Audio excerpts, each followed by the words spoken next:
So good evening, buenas noches, everybody. Now we are going to do a recap of the last topic we talked about last week, which was specifically how to draw the Lewis structure given the chemical formula for a covalent compound. Now, when it comes to this, let's understand that there is a number of rules that we need to know when it comes to building these Lewis structures. As you can see, first rule is going to be to find the total number of valence electrons available for bonding. Then we are going to write the symbol of the central atom. We're going to use a pair of electrons, in other words, a line to connect the rest of the elements to that central atom. Then we have to make sure that we subtract those bonds, which each represent 2 electrons, from the count that we did on step 1. We need to make sure that our atoms are going to have an octet. Now, there are 3 specific elements that do not care about having an octet. Hydrogen doesn't want an octet because it's happy with 2 electrons. Beryllium doesn't want an octet because it's happy with 4 electrons. Lastly, boron doesn't need an octet because it's happy with 6 electrons. So understand that these 3 atoms do not require an octet. They require the number of electrons that you see here.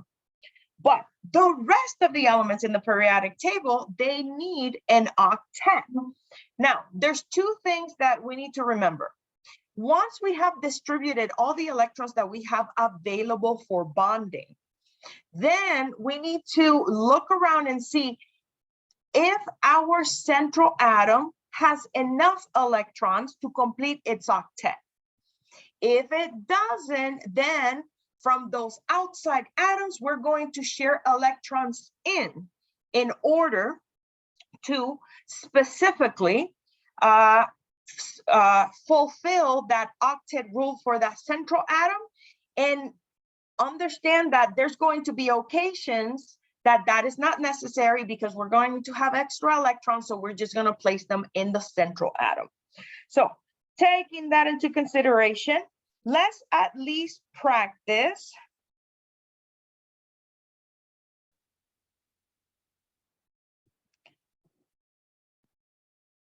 with SO3, which is sulfur trioxide. So when it comes to sulfur trioxide, understand that there's ways in which we can tell what's the central atom, okay? So what are the ways that we know what's the central atom? There are 2 things, okay? Electronegativity, which is a value that we're going to learn about in a few moments, is one way in which we can tell what is our central atom. And what happens is that the element that has the lower electronegativity value is going to be our central atom. So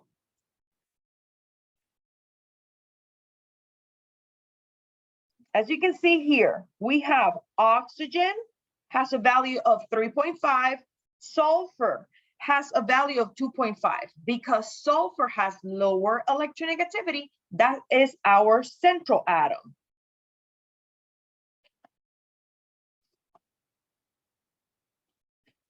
So sulfur is our central atom. We are going to connect the oxygens to it. Okay. Now, just a quick review.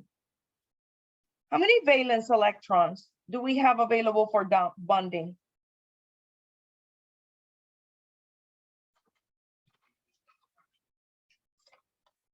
Let's put it in the chat. How many? SO3 as a whole.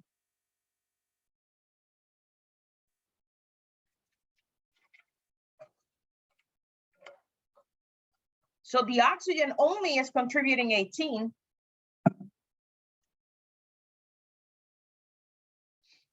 Let's review really quick. I count sulfur and oxygen. I put the value of my subscript. Sulfur has 1, oxygen has 3. Then I put the value before the letter A from my group number. For sulfur is 6, for oxygen is also 6. Then I do this multiplication. Sulfur overall contributes 6 valence electrons. Oxygen overall contributes 18 valence electrons.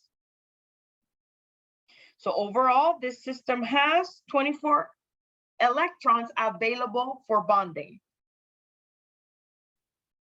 There's a question in the chat. Is the central atom the one with the lowest electronegativity?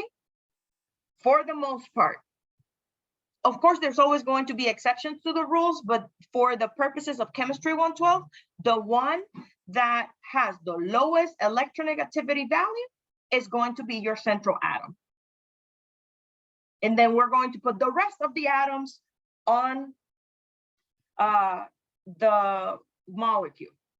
Just understand that hydrogen, even if hydrogen is the one that has the lowest electronegativity value, hydrogen is never the central atom, especially if you have atoms like carbon, oxygen, so on and so forth, okay?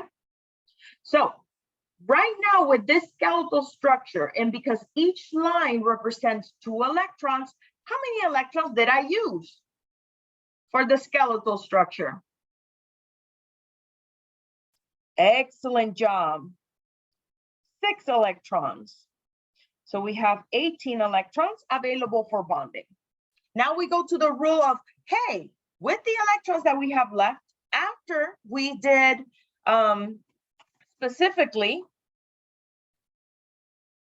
the attaching of the atoms in this, what we call the skeletal, understand that we have to fill the octets of the atoms, starting with the atoms that are outside, okay?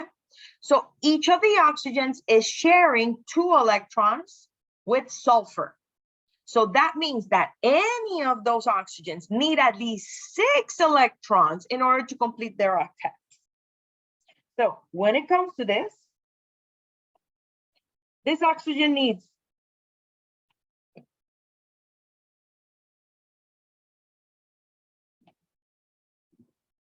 2, 4, 6 electrons.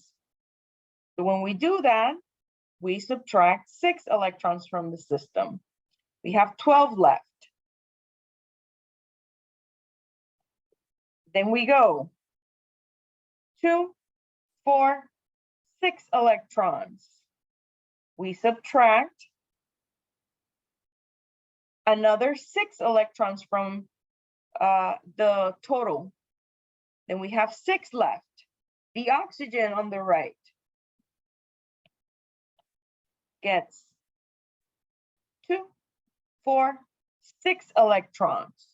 So I used all of my electrons available for bonding. So overall, I have filled the octets of only the oxygens. So in this instance, there's only one atom that doesn't have an octet, but it needs it. Let's put the letter in the chat for the atom that needs an octet. Excellent job, you guys. Sulfur. So since sulfur needs an octet, this is kind of like you are sulfur. You go out with your friends. Your friends are able to share in with you in order for you to have an octet, okay? So in this case, you could pick any of the oxygens. You can pick the one on the left, you can pick the one on the right, you can pick the one that is pointing down. The important thing is that if I'm taking a pair of electrons and I'm sharing them in, what I'm going to do is that I'm going to erase it. And when I share electrons, I draw a line. So this is the Lewis structure for sulfur trioxide.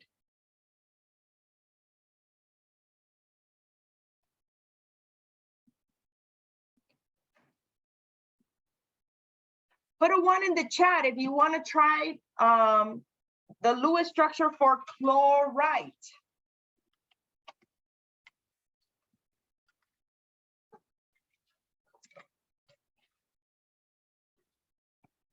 So again, I have chlorine, I have oxygen. How do I know who sits in the middle?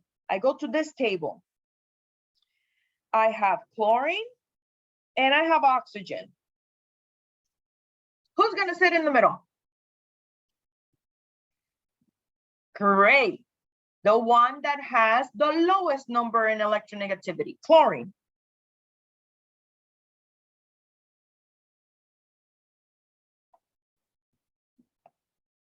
Recording in progress.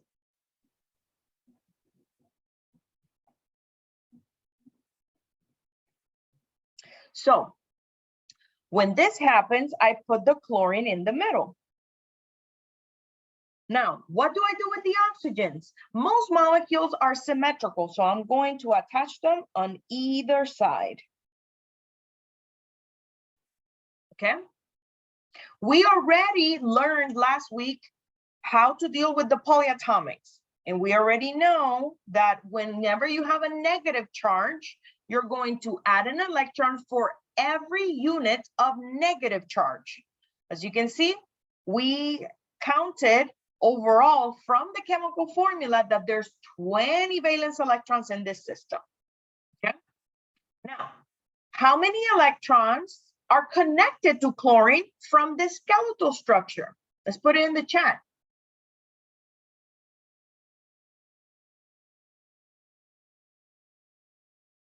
Great, there's 4. Thank you, Katie. So that means that I'm going to subtract 4 electrons from the system. I have 16 electrons left. Okay. So when it comes to this, I'm going to say, okay, to complete the octets of each of the oxygens, how many electrons do they need? How many electrons each oxygen needs in order to complete their octet? Great job. 6 electrons. So I'm going to say 1, 2, 3, 4, 5, 6, 7, 8, 9, 10, 11, 12. I already used 12 electrons right there. Trying to complete the octets for the oxygens. Minus 12 electrons. 4 electrons left. So the oxygen on the left has 8 electrons. The oxygen on the right has 8 electrons. Now, chlorine only has 4. It needs an octet. I have 4 electrons left. So this is where rule 5 comes in handy. If you have extra electrons, stick them specifically in the central atom. So to do that, we put 2 electrons here, 2 electrons here, and then I'm having a little bit of connectivity issues, but I'm back. Then this means that we are going to subtract 4 electrons. I used all my electrons available for bonding. This is the Lewis structure for chlorite. Questions specifically on building a Lewis structure. After I finish the whole idea of Lewis structures, we are going to go back into the data, one of the data sheets that you guys have to submit for the lab. Any questions?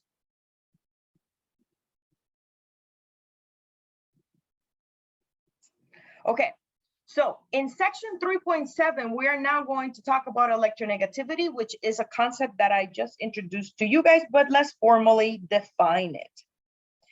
Electronegativity is going to indicate the attraction of an atom for the shared electrons in a bond, okay? Understand that there's a trend when it comes to electronegativity. Electronegativity is going to increase from left to right in the periodic table. And you can see it here because electronegativity values have been given to most of the elements in the periodic table. Now, electronegativity also increases from bottom to top in the periodic table, let me use my highlighter tool so you guys see it more clearly.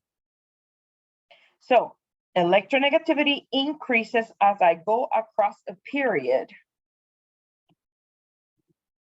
As you can see, if I go across this period, I can see how the numbers are getting bigger as I go left to right. Also, it increases from bottom to top. So if I start here and go up, we can see how those values increase. Now, when it comes to these values, just in case, if you guys are like, oh, do I have to memorize them? No, you don't. But you need to know how to utilize these values to actually understand very important information about a molecule structure, okay? So understand that when it comes to electronegativity, it's high for the nonmetals, and our most electronegative element is going to be fluorine, okay? Now, electronegativity is low for metals because remember, when it comes to electronegativity, since it is defined as the attraction of an atom for shared electrons, remember that metals don't share electrons. They actually donate them, okay? So that's why we have low numbers for electronegativity for specifically metals. Now, why do we need these numbers, or why is it that we need this information? Well, one of the things that we need to learn is how to determine what type of bond I have in a particular molecule, okay? In utilizing electronegativity values, I can define what kind of bond I have. So there are, in essence, 3 types of bonds, and they're given here, but I'm just going to make the list.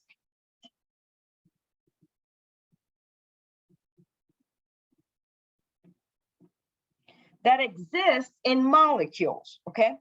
Now, from the covalent or molecular side, you can have non-polar covalent bonds. In molecular or covalent compounds, you can also have polar covalent bonds. Lastly, if you have an ionic compound using electronegativity values, you can also define that you have an ionic compound, okay? By looking at the electronegativity difference between the 2 atoms in your ionic compound. So this is how we utilize those values. We can see the 3 examples here. The first example that we have is where we have chlorine, molecular chlorine for that matter. Molecular chlorine, the Lewis structure for it is Cl bonded to Cl. So it looks like this. So what we're trying to define by looking at the electronegativity values is just that. What type of bond is that? The one that I highlighted in magenta. All we have to do, you guys, is go to the table that I showed you guys in the previous slide. And in that table, you're going to write the values for the atoms. Chlorine has a value of 3.0. We're comparing it to itself. Then we subtract the 2 values. As you can see, it is a difference of 0. So if a molecule, okay, is containing a nonpolar covalent bond, the difference in the electronegativities between the 2 atoms is going to be in between 0 to 0.4. Okay? Let's look at the next example, HF. The Lewis structure of HF is as follows.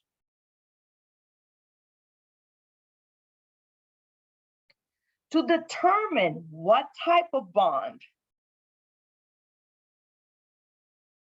is this, all I have to do is, oh, fluorine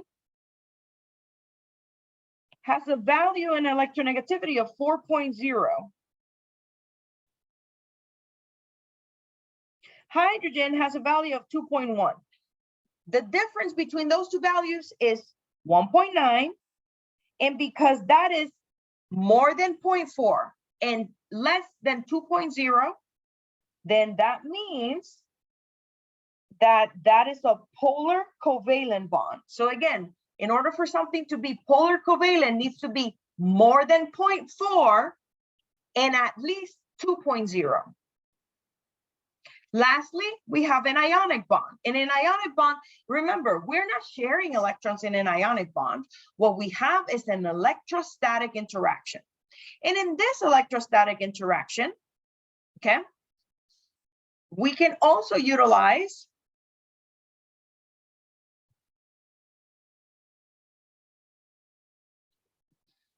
there's a question in the chat. What if the difference is 0.4 exactly? Then that is nonpolar covalent. So nonpolar covalent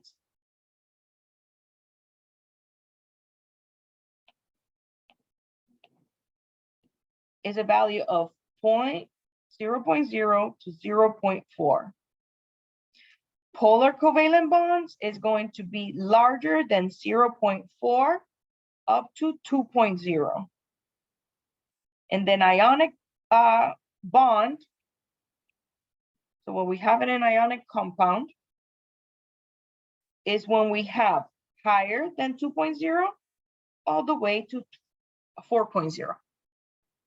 Okay? And remember, that is the difference between the two values. You're going to subtract them, and you always need to get a positive number. Okay?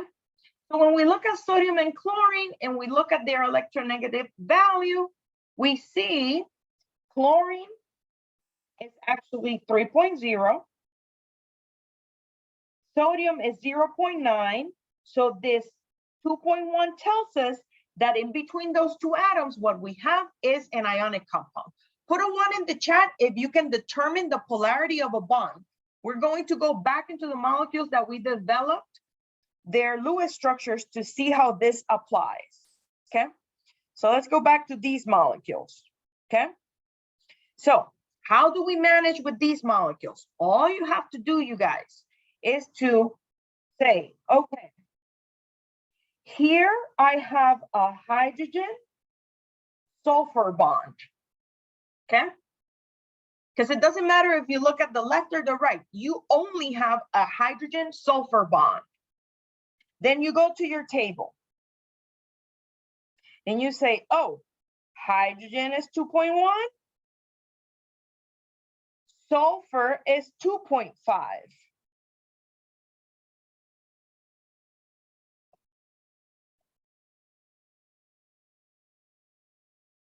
This is 2.1, this is 2.5. The difference between these guys is 0.4. So a hydrogen sulfur bond is a non-polar covalent bond. Okay. Let's look at HCN, where we have carbon, hydrogen, and we have carbon, nitrogen.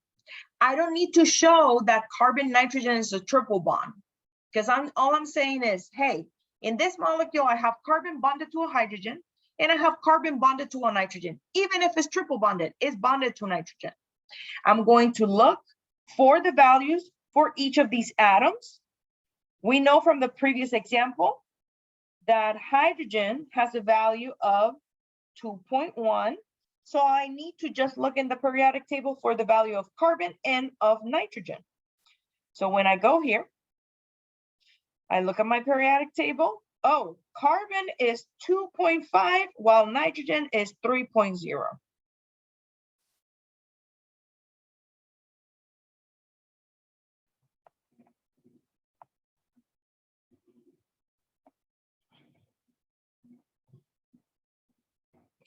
So this is 2.5, this is 2.5, this is 3.0. So the difference for the top one is 0.4. The difference for the bottom is 0.5. So what type of bond is a carbon-hydrogen bond? What type of bond is a carbon-hydrogen bond? Great, thank you, Maria. Non-polar covalent bond. What type of bond is carbon-nitrogen?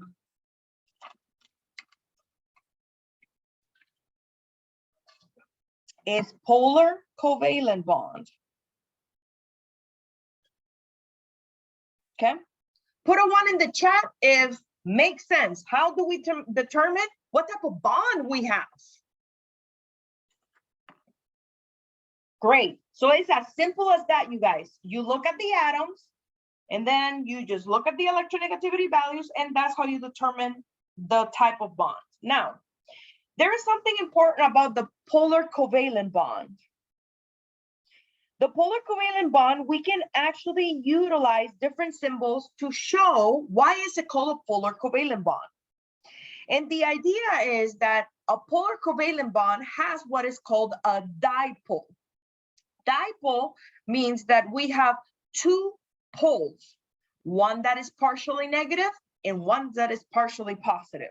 How do we know what is partially positive or partially negative? Electronegativity values.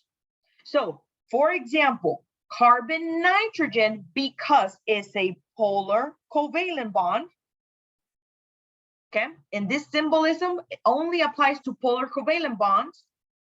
Since nitrogen has a higher electronegativity value, we're going to symbolize as delta negative. Delta, because this is a partial charge, okay? This just means, hey, in this covalent bond, the electron density is going to be favored towards nitrogen. Since carbon has a lower electronegativity value, it's going to get a delta plus. The other symbolism that we use, again, for polar covalent bonds is an arrow, and the tip of the arrow always points towards the most electronegative element, okay?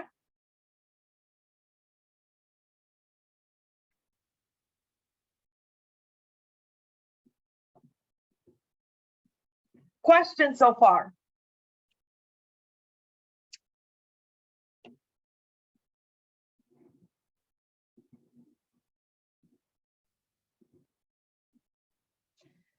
Why is all of this important? We need to understand that when it comes to covalent compounds and compounds in general, because they have electrons, they need to orient these electrons around the central atom such that they are as far apart as possible. And that's what gives rise to the valence shell electron pair repulsion theory, better known as VSEPR, okay? Which, what is VSEPR telling us? Well, it's going to tell you that there is a specific shape that a molecule, okay, is going to adopt around that central atom so the electrons have their own space. Because remember, electrons are negatively charged. So they want to have their own space when it comes to all of this, okay? So here we have, for example, the electron dot formula for CH4, okay? CH4 has 4 groups around the carbon atom. So when it comes to how does these 4 hydrogens adopt a specific shape around the carbon atom? Well, they adopt a tetrahedral electron group geometry, okay? Then this tetrahedral shape has a specific type of angle, which is 109. For the purposes of this class, we are just going to mention that for this is 109.5. And this is how we draw it in the 3D form. Now, all of this information is crucial as we learn how to determine the electron group geometry around the central atom. But first, we need to understand what is an electron group, okay? Electron group, you guys, are going to be specifically the different flavors that electrons have around that central atom. So what does that mean? Electron groups come in 4 different types. And they all count as one electron group. So electron groups can be a lone pair. Electron groups can be a single bond. Electron groups can be a double bond. And electron groups can be a triple bond. Okay? Any of them count as one electron group unit. Okay? So, for example, this is the electron dot formula for nitrite. Okay? So when I'm trying to define what are the electron groups that I have in nitrite, first I identify my central atom. In the central atom, you can see here that it is nitrogen. Then I'm going to list what are the different types of groups around nitrogen. As you can see, I have a lone pair. I have a single bond. And I have a double bond. Remember, each of these count as one unit. So overall, my molecule, okay, around that central atom has 3 electron groups. Okay, let's go back and look at the molecules that we were working with.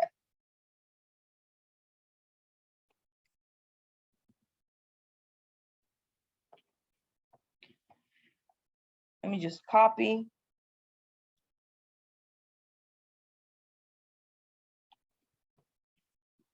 Let me just clean some of this.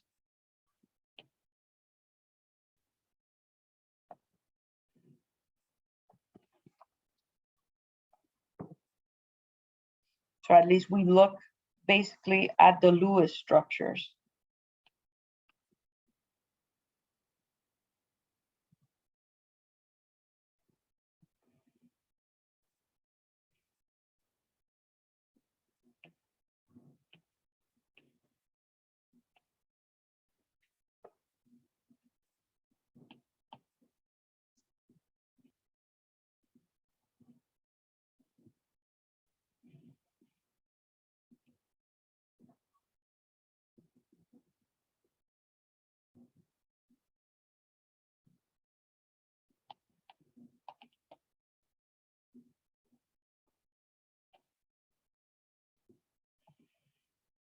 At least here we have 4 that we can look at.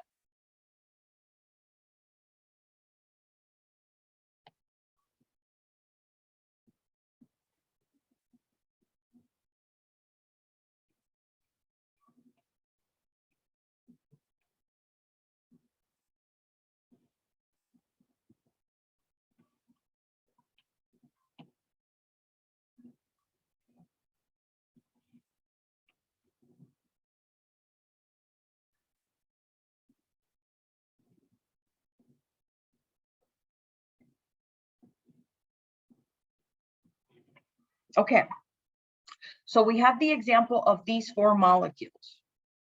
When it comes to H2S, and I'm going to do H2S with you guys, sulfur has lone pair,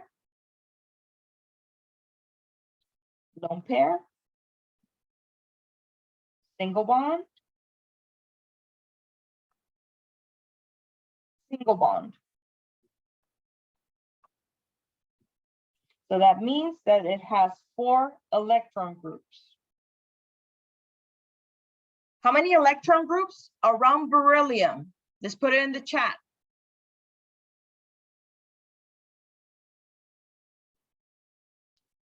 Excellent. 2. How many electron groups are on carbon in HCN?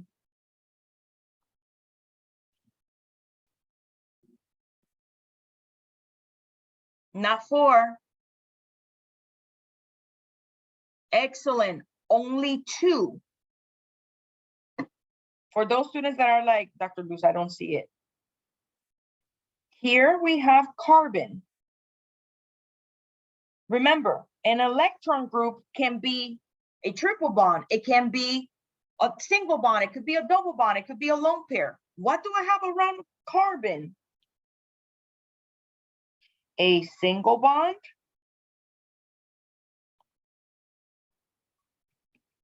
a triple bond. Put a 1 in the chat if now it's more clear.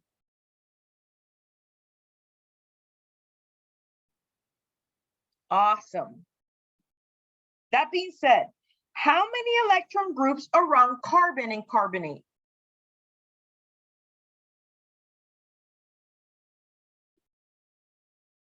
How many electron groups around carbon and carbonate?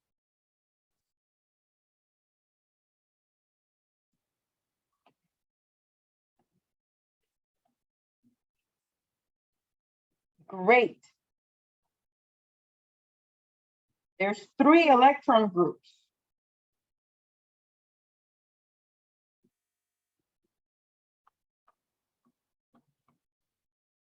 Why do we need that information? Well, because we are going to be utilizing this table to reflect what is the electron group geometry and what is the molecular shape or molecular geometry that our molecules have. So again, molecular shape is going to be the same thing as molecular geometry. So you need this table in order to answer that, okay? In the data table for lab 3A. So as you can see here, the way that you utilize this table is that you say, hey, I have electron groups. And based on my electron group, I'm going to see on the row what's going to be my electron group geometry and what is my molecular geometry and also the bond angle. Understand that if you have lone pairs on the central atom, then the bond angle is going to be reduced, okay? Because you will see that in there, you will see things like, oh, less than 120, less than 109.5. And that's because if you have lone pairs in the central atom, that's where the lower than comes from, okay? So as you can see, utilizing this table, I'm just going to copy it really quick. And I'm going to go back into my molecules.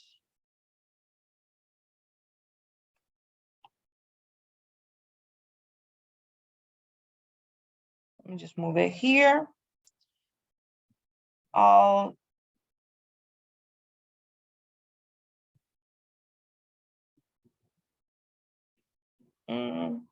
Let me just cut it because it doesn't want to move. Delete.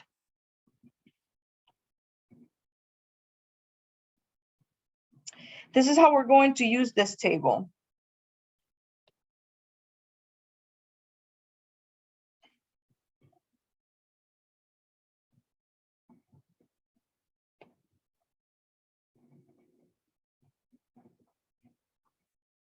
Okay, it doesn't want to cut.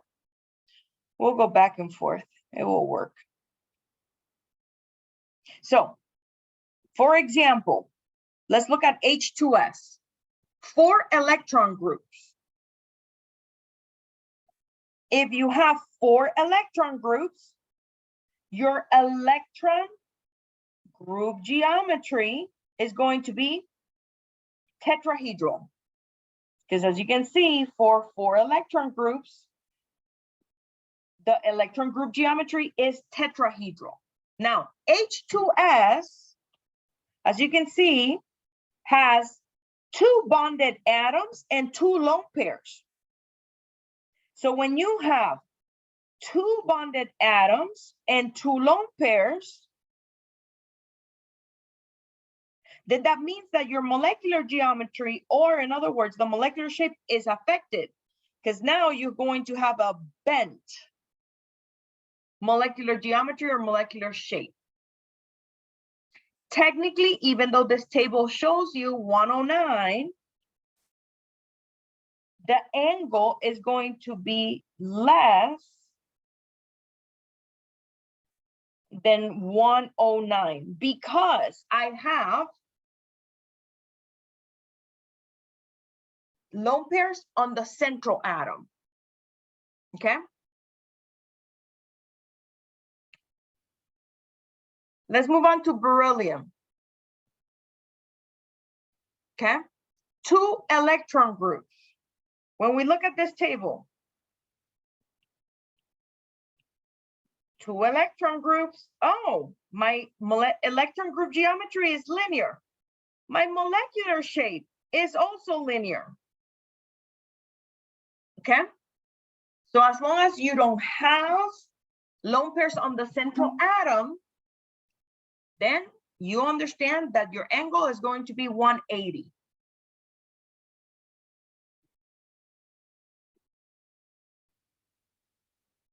In HCN, what is the electron group geometry? Let's put it in the chat.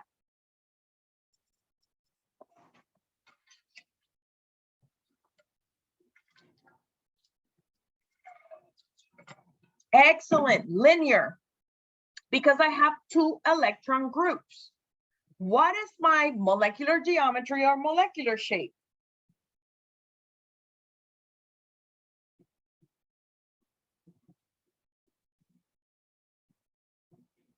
Also linear, because that's the only option that you have for 2 electron groups is linear, linear. Let's look at this one. For 3 electron groups, what is my electron group geometry and molecular geometry?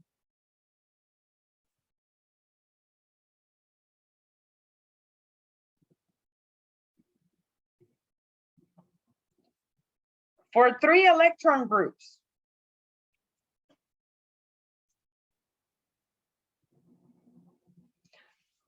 great, trigonal planar.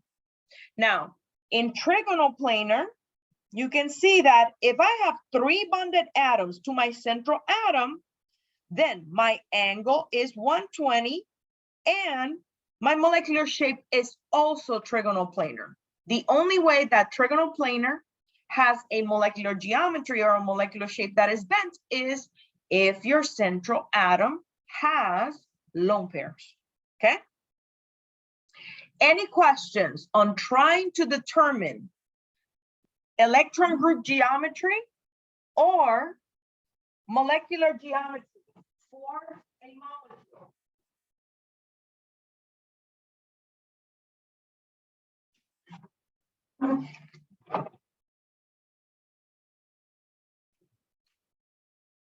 Let's do some examples from the data that you guys need to submit today.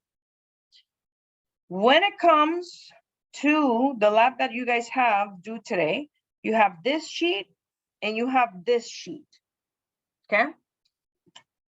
So there are 10 molecules total.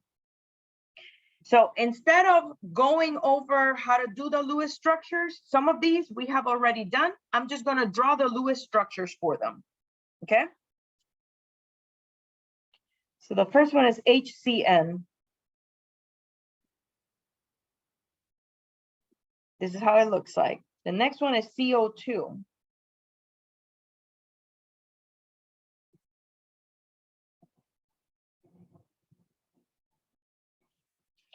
We have O3.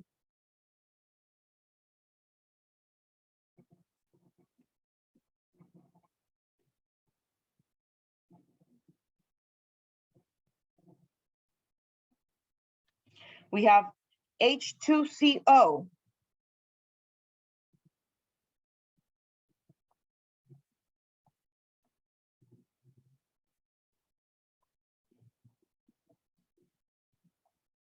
We have CO3 2 minus, which we already did.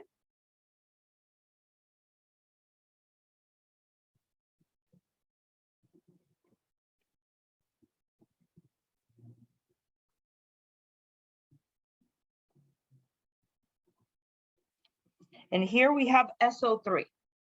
Now, I'm going to split this in half because at first there was an SO3 2 minus versus sulfur trioxide. So I'm going to just write in a different, I'm going to draw in first the sulfur trioxide.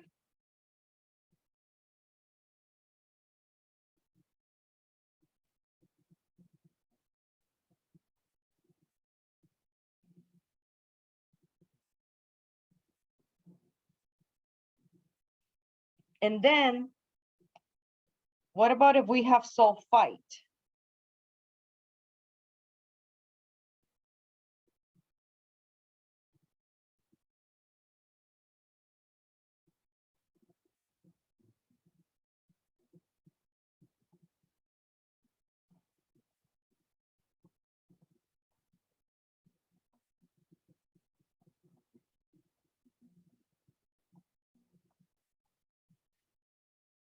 Okay.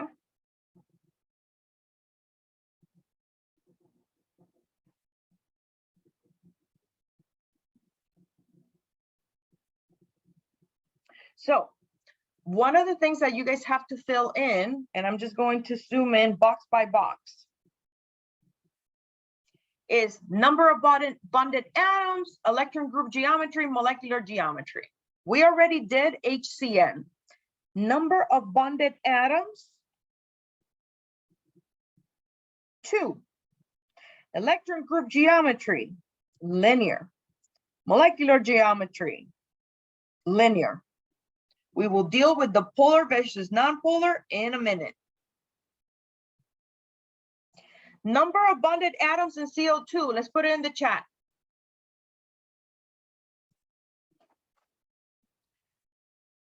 Great. So if you have 2 bonded atoms, then don't think about it. You're just linear. Okay? The bond angle for this is always 180. Let's look at ozone, O3. How many bonded atoms do we have?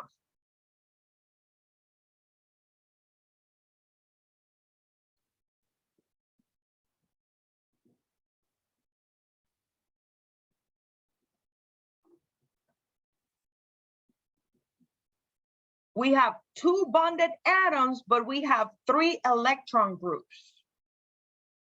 So I just want to specify that. You have 2 bonded atoms, but we have 3 electron groups. So don't confuse that, okay? Of the bonded atoms versus the electron groups.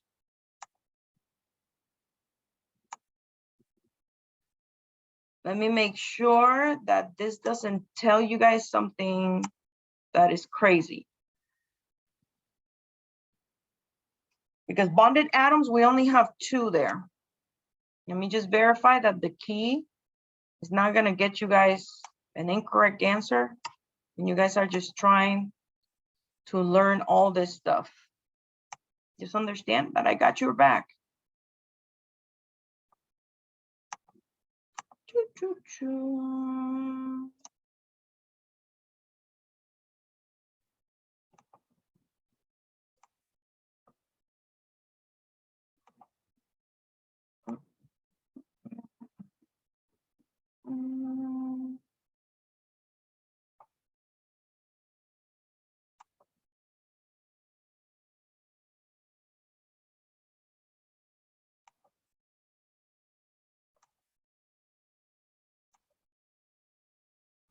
Good.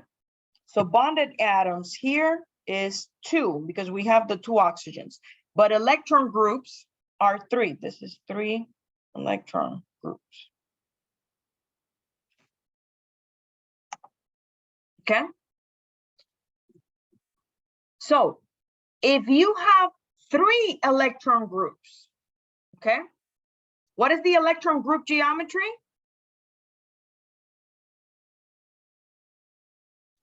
Tetrahedral means 4. Trigonal planar, excellent.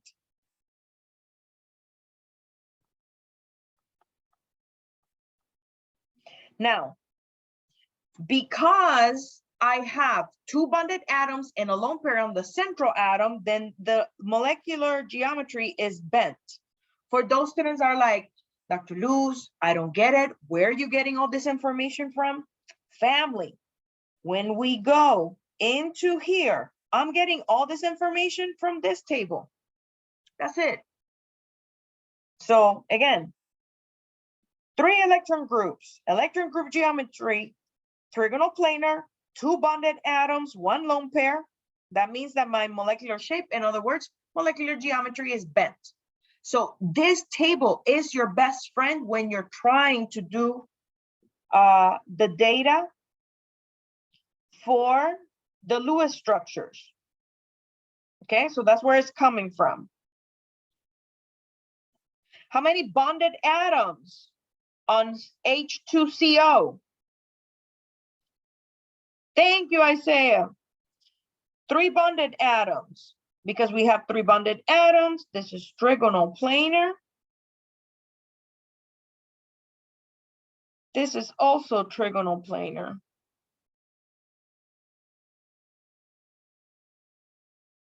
Okay. CO3, 3 bonded atoms. This is trigonal planar because we don't have lone pairs on the central atom. This is also trigonal planar.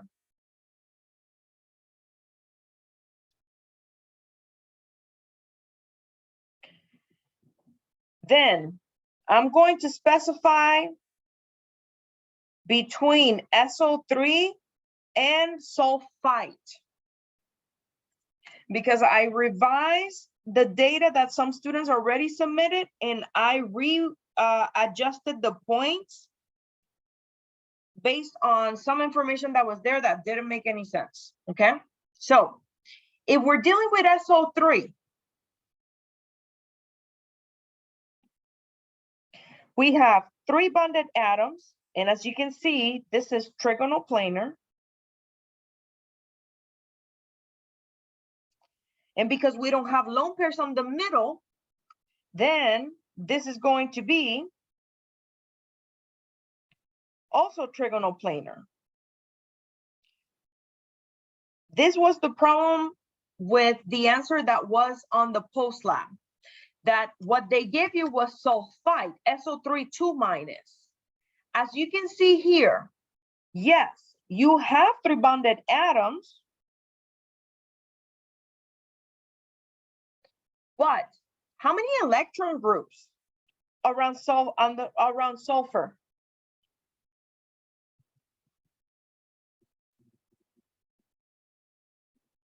How many electron groups around sulfur? Not bonded atoms. How many electron groups around sulfur?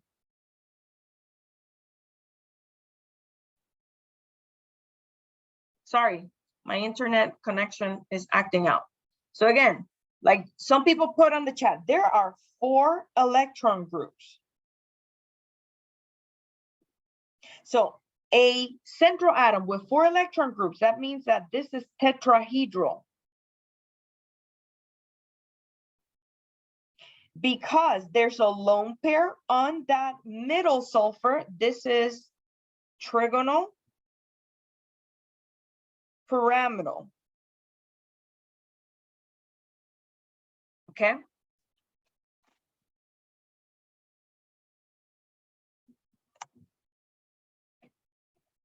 So that was something that was weird in there. So I went back and re-awarded the points to the students that did. Oh, there's a question in the chat. I don't know if anybody else had technical difficulties. Like the drop-down menus were not working or something. But again, I double checked. So the 5 students that finished, as long as you submitted your answers, so I went back and readjusted the points to, because some students are going to get sulfides, other students are going to get sulfur trioxide. Understand, look at the chemical formula. If the data is for sulfur trioxide, is the notes that I did in black. If the data is for sulfide, then it's the notes that I did in blue.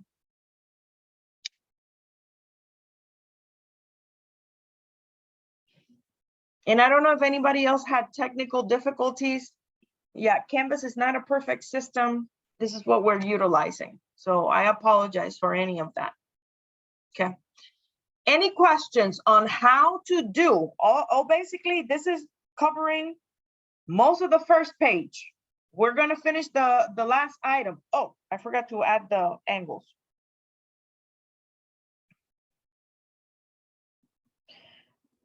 So the angle for something that is trigonal planar is 120. So this has a lone pair. So this is less than 120.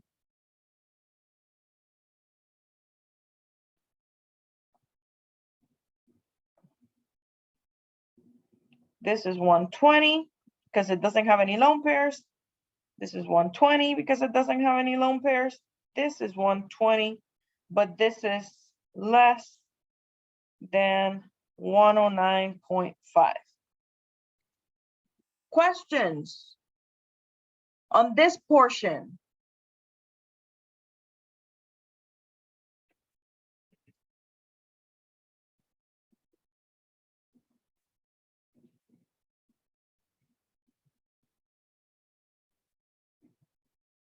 I do have a question. Is that a chart in our books as well?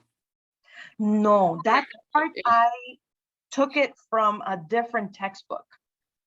Okay, in that case, what does that star mean? And I think that star might mean with the less than 120 angle. The star where? On the bond angle on the chart. Oh, give me one moment.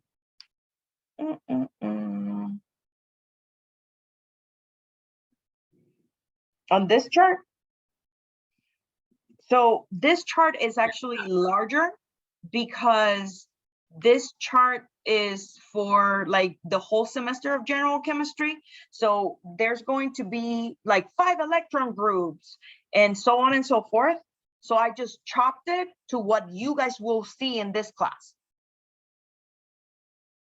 Okay. So that's why. It's just that there's more electron groups, but you guys don't need to know all of that. You only need to know 2 electron groups, 3 electron groups, 4 electron groups. Easy peasy, I like it.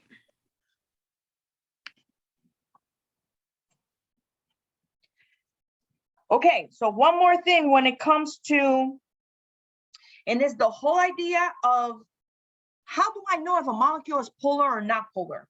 You guys, this is just my, simplified explanation of how I know if a molecule is polar or not polar. Let me go through it. You can explain this topic by looking at vector addition and what cancels and what not. This is how you guys need to do it. You will look at electron group geometry, okay? Just electron group geometry. Here we have linear, okay? If your molecule is linear in its electron group geometry, you don't even have to focus on having 2 identical polar bonds. As long as you have 2 identical bonds, and understand that the whole word of identical in chemistry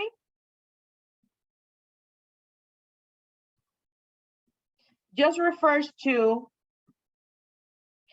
an attached atom regardless of the type of bond.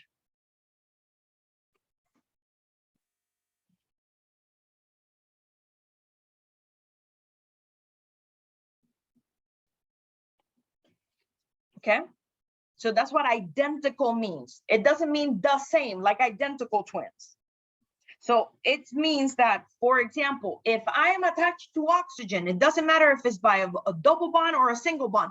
I'm attached to oxygen. That means that I'm holding a particular atom regardless of if I use a single bond or a double bond, okay?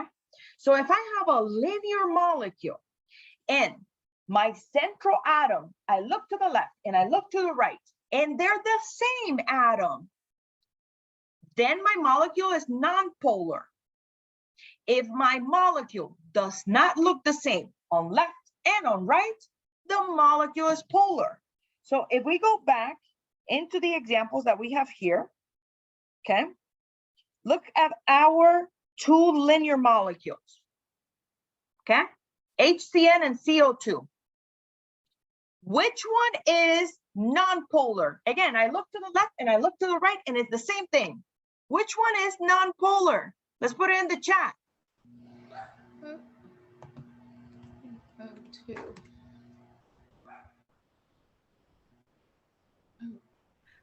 We can do better than this, my friends. Okay, because I see a CO2, but I saw some HCNs. Is hydrogen and nitrogen the same atom? No. So why are we saying that that's the one that is nonpolar?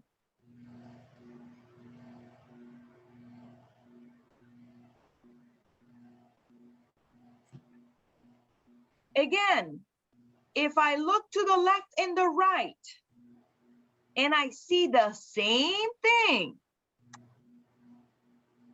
then that means that it is nonpolar. So which one do I look to the left and the right, and it is the same thing? Thank you, CO2. I look to the left, I see an oxygen. I look to the right, I see an oxygen. The molecule is nonpolar. Because according to vector rules, those two atoms will cancel each other. Look at HCN. I look to the left, I see a hydrogen. I look to the right, I look at a nitrogen. Oh, they're not identical? Polar. Okay. What about if I have something that is trigonal planar? In order for trigonal planar to be nonpolar, I need 3 identical bonds around the central atoms. Again, identical, meaning that I need to have an atom, regardless if it's single bonded or double bonded. If you're attached on either direction to the same atom, that counts as identical. Let's go back to our sheet.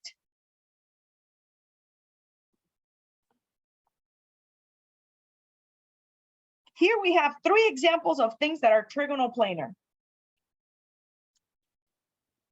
Again, same question.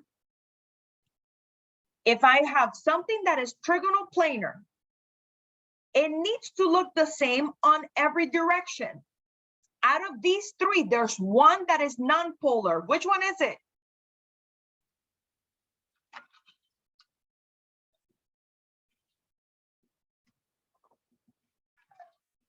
Thank you, Marta. The carbonate. Because I look to the left, I have oxygen. I look down, I have an oxygen. I look to the right, I have an oxygen. Okay, remember, it doesn't matter if I'm holding that oxygen with 2 hands in the case of the double bond, or if I'm holding it with 1 hand in the case of the bond that I have to the left or the one that is pointing down. I am bonded to oxygen. I have 3 atoms on every direction, same atom, so this is non-polar. Let's look at H2CO. I look in the 3 direction. Oh, one direction is hydrogen, one direction is hydrogen, the other direction is oxygen. I do not have 3 of the same atoms. So that's why this is polar. What about O3? Is it polar overall or non-polar? P or NP?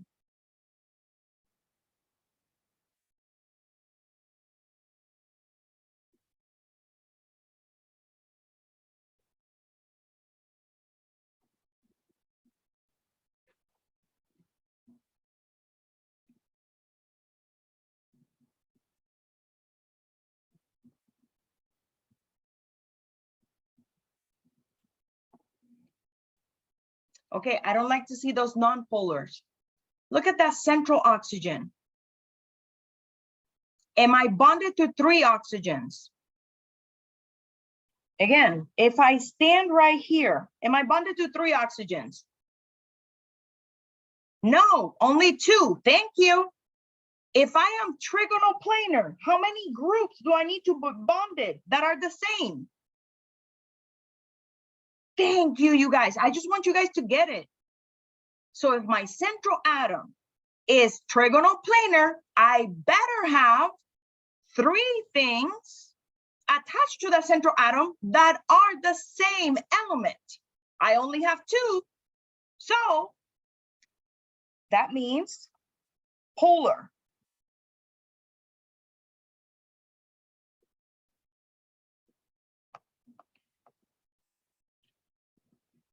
Let's look at these 2. Let's look at this sulfur. SO3, which is sulfur trioxide, this one has this Lewis structure. I'm sitting in sulfur. I look on every direction. Am I bonded to the same element? Yes or no? I'm sitting on sulfur. Great, excellent job, you guys. I am bonded to the same element on every direction. Guess what?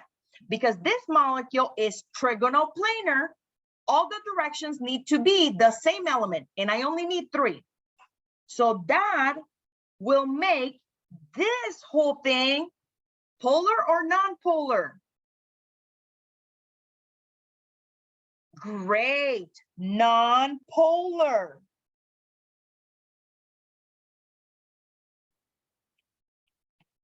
Again, 3 of the same, non-polar. If you're trigonal planar, if you're linear, 2 of the same, non-polar. Your tetrahedral, for tetrahedral, like sulfite. So if for linear is 2, for trigonal planar is 3, how many of the same element we need to have for a tetrahedral molecule? How many? 4. Excellent. Let me ask you, this is the Lewis structure for sulfite. Again, sulfite is tetrahedral in its electron group geometry. I need 4 of the same elements in every direction in order for a tetrahedral to be nonpolar. The sulfite has 4 of the same on every direction. Great, excellent job, you guys. No, so that means that the molecule is polar.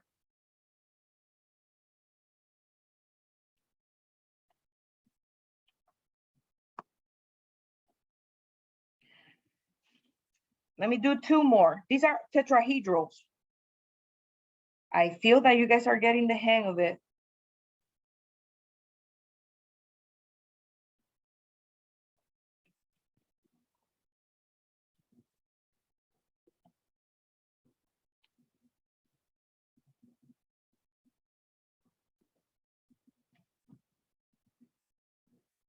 So just so you guys don't have to think about it. 3 bonded atoms, 2 bonded atoms, electron group geometry. These are tetrahedral. This is tetrahedral. Molecular geometry for this is trigonal pyramidal. This is bent, just to summarize it. The angle here is less than 109, less than 109. Again, why less than 109.5? because we have lone pairs in the central atom. So let's look at ammonia, NH3, tetrahedral. I need 4 groups around that central atom that are identical. Again, I need to be bonded to the same element. Look closely at ammonia. Is it polar or non-polar? Ooh, Daisy got it. Kiyomi got it. Marta got it. Vanessa got it. Exactly. This is a polar molecule because it's tetrahedral, but it doesn't have the 4 identical atoms on every direction. What about OF2, you guys? OF2, polar or non-polar?